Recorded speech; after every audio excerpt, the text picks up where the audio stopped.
Well, good morning. Welcome back to the Thai Expat Daily Show. Hope you enjoyed the intro music. Now, Daily Show, we must consider changing the name maybe to the Thai Expat Show. Just a little thought I've had literally there as I was about to do the intro to the show. But nevertheless, welcome back, guys, and delighted to be back in the air and talking to you guys out there.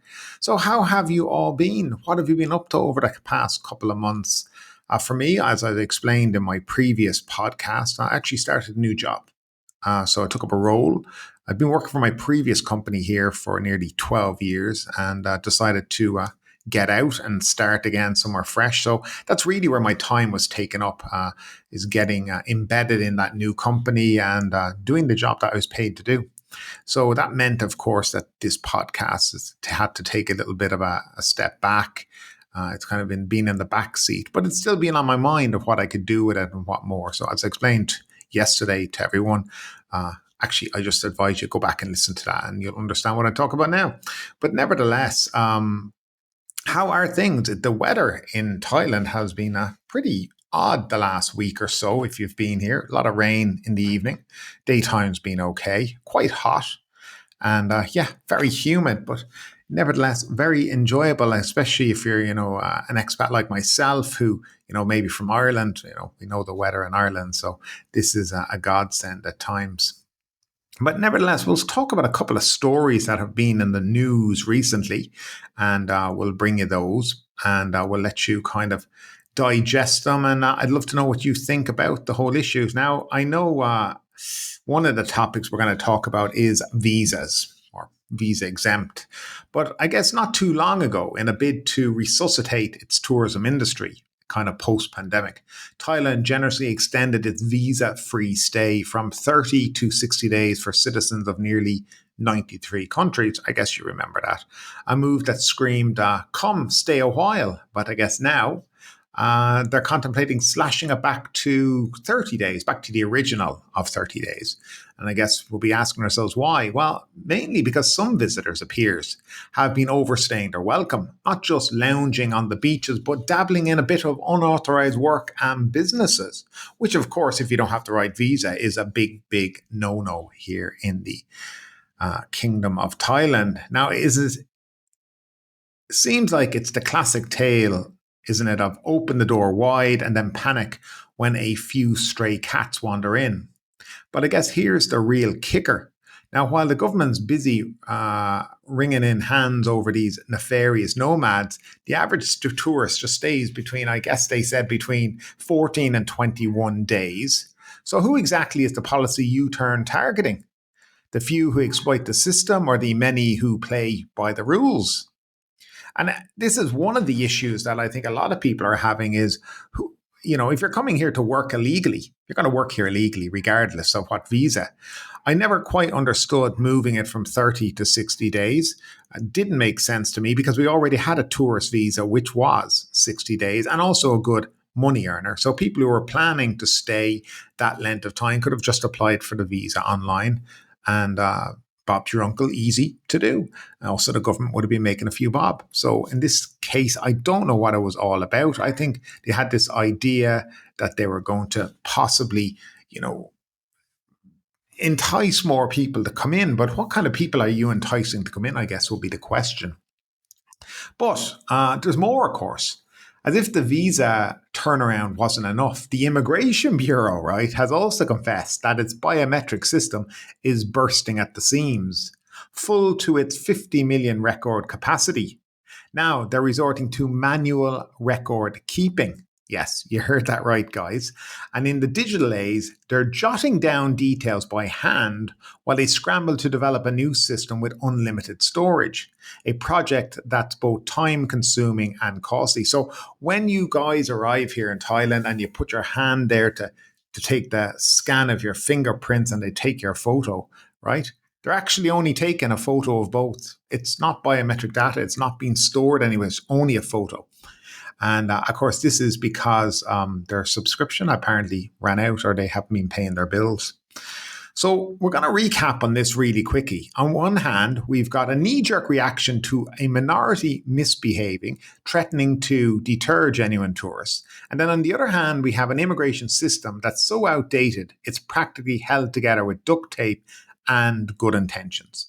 It's a perfect storm of policy, flip-flop guys, and infrastructural inadequacies. But here's a little bit of a thought. Instead of blanket policy changes that could harm the very industry they're meant to here to protect, why not invest in a robust system that can differentiate between the rule breakers and the rule abiders? Or is that too much sounding like common sense? But I guess I'd love to know what you think about this whole topic. Do you think that the 60 back to 30 is a good thing? Do you think maybe it's just an overreaction to some people breaking the law? And what do you think about this idea that the immigration is completely outdated? I mean, when you go to countries like Singapore now, you don't even meet an immigration officer anymore. It is completely automated. And should that be the line Thailand goes down as well?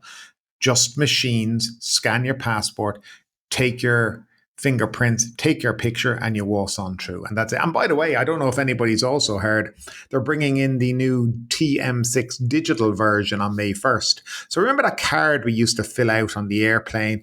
We get the immigration, you have to keep it. And then you have to keep it in your passport because this card is so important. Without this card, they don't know you've left the country nearly. So this is coming back after 3 years. So they've managed for 3 years not to have this card, and suddenly now they need it.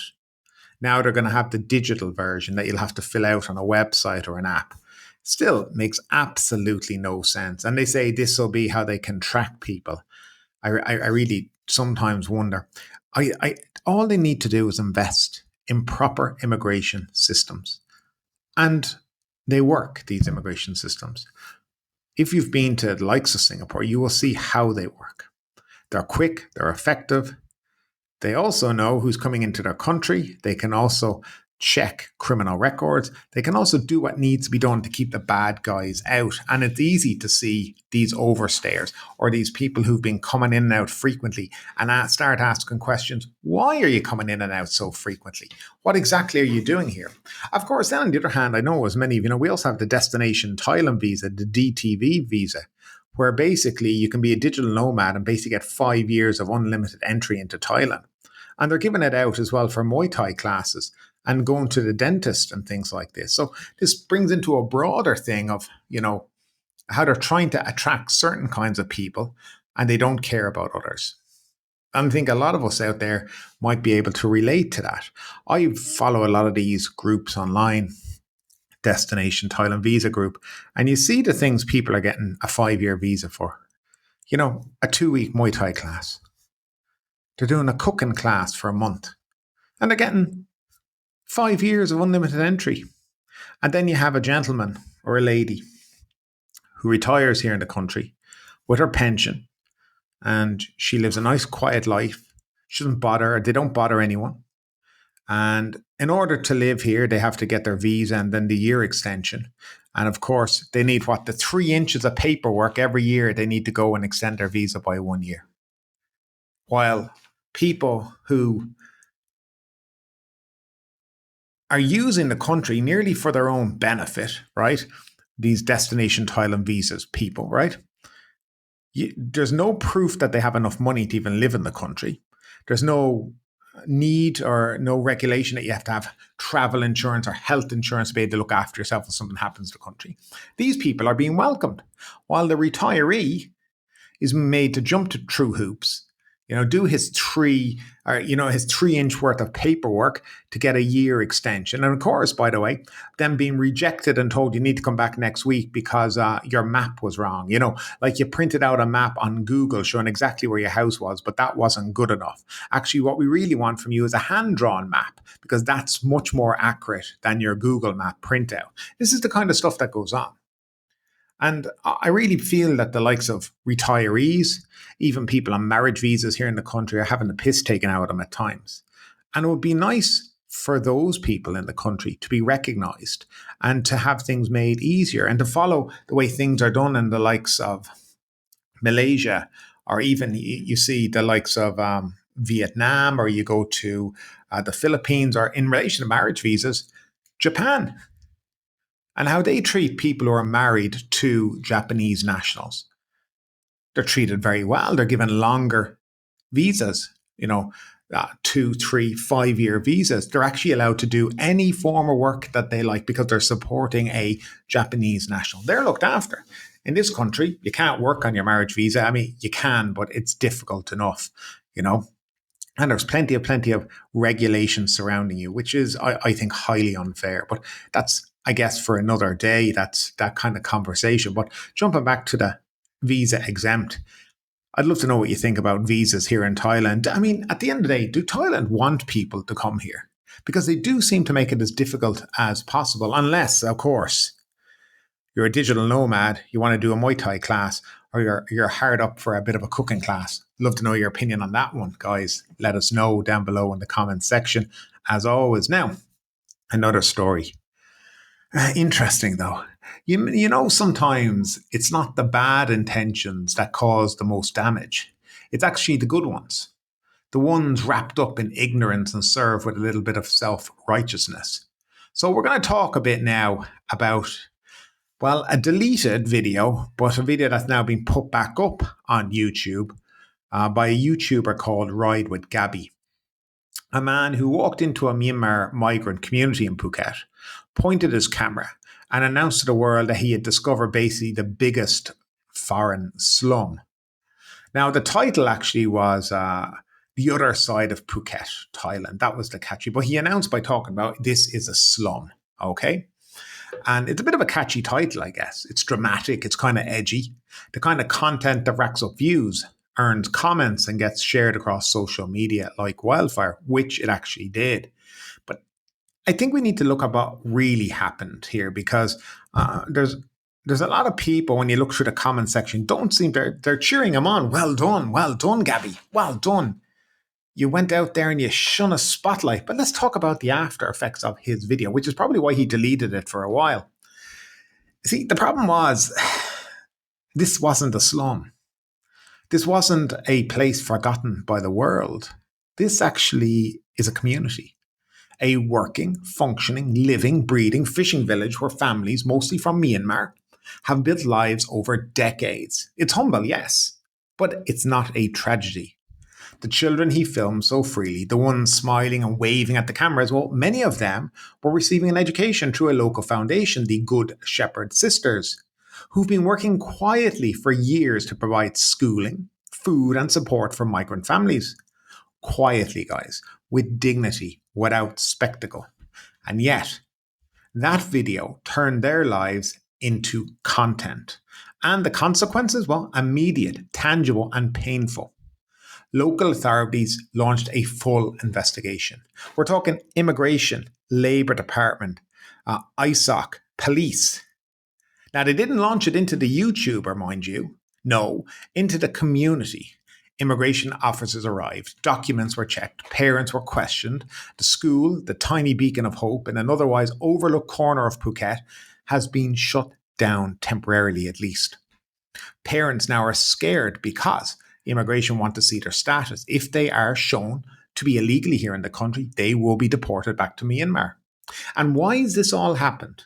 Well, because a man with a camera thought he was telling a powerful story. He thought he was opening eyes. What he actually did was open the door to scrutiny, to fear, to potential deportation. And here's the bit that should make your blood kind of boil. The man who lit the match has already walked away. The video was gone. He put it back up again. Probably took it down because of the backlash, but no apology, no follow-up, no responsibility. That's the problem with this kind of content. It masquerades as activism, but it's just voyeurism. Poverty porn for the algorithm. And the people it claims to help, they're left to pick up the pieces at the end of the day. And here we see the people on the line, on the comment section. Bravo for shining the light. Well done, Gabby. This is what we need to see. Well, is it? What's worse is that It is not new. This cycle of foreign content creators parachuting into communities, capturing this raw footage of people in hardship and uploading it with sad music and a concerned tone, it's been going on for years. And yet we never stop to ask, who is this really for? Because if it were really for the community, you'd really talk to them. You'd ask permission. You'd listen. You wouldn't label them a slum. You wouldn't put their children's faces on YouTube without the consent. You wouldn't walk away when things go wrong. This isn't about cancelling a YouTuber, okay? So let's get that straight. This is about reminding all of us, especially those of us who hold a camera or a microphone or a platform, that storytelling is a responsibility. When you frame someone's life, you shape how the world sees them. And if you get that wrong, you don't just tell a bad story, you actually can ruin lives. So, here's to the quiet workers, the educators, the NGOs, the people who lift others up without ever pressing record. Maybe next time we all think a little harder before we hit upload. And that is today's show.